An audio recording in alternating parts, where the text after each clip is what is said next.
I had always believed my marriage to Samantha was strong. We had been together for over a decade, shared a home, and raised a child together. From the outside, everything seemed perfect. But over the past year, subtle signs began to unsettle me. Late nights, secretive phone calls, unexplained absences, and vague excuses.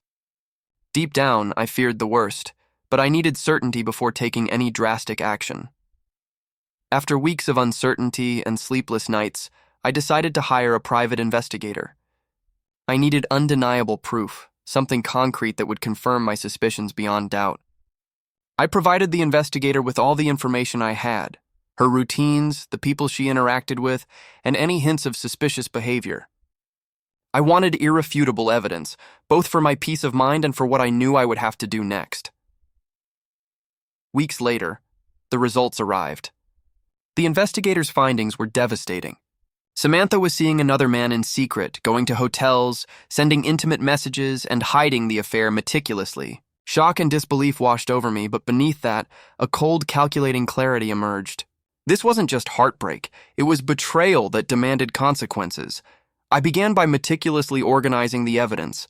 Every photo, message, and report was cataloged. I needed this information for legal proceedings and to ensure that Samantha could not manipulate the situation. Once everything was in order, I filed for divorce. Custody arrangements for our child were prioritized to ensure stability and emotional security, while financial settlements reflected both the legal standards and the emotional toll of her infidelity. She had gambled with trust, loyalty, and family, and she lost completely, but legal action alone was not enough. I wanted her to face the full consequences of her actions. I confronted her lover privately, showing him the evidence and ensuring he understood the gravity of his betrayal. His shock and panic were immediate. He had assumed he could manipulate and enjoy the affair without accountability. He was wrong. Then came the ultimate step of personal revenge. I ghosted Samantha entirely. I moved out with our child, stopped answering her calls, texts, and emails, and removed her influence from my life. The absence itself became punishment. She had no opportunity to plead, negotiate, or manipulate her way back. The choices she made reshaped our lives, and now she had to face the consequences alone.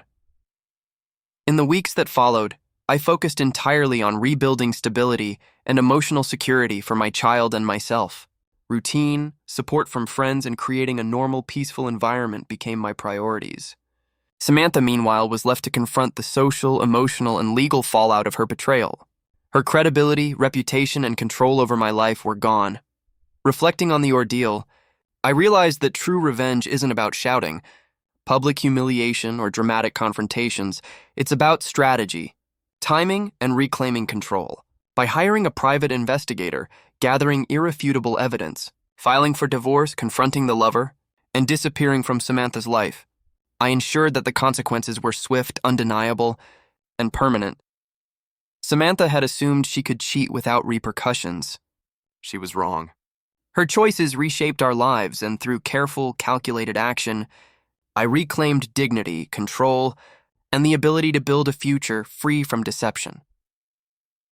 In the end, this story is one of betrayal, strategic revenge, and personal empowerment. A cheating wife thought she could hide her infidelity, but evidence, legal action, and decisive withdrawal ensured accountability. Samantha and her lover gambled with trust and lost. The lesson was clear. Betrayal has consequences, and some actions cannot be forgiven, forgotten, or ignored.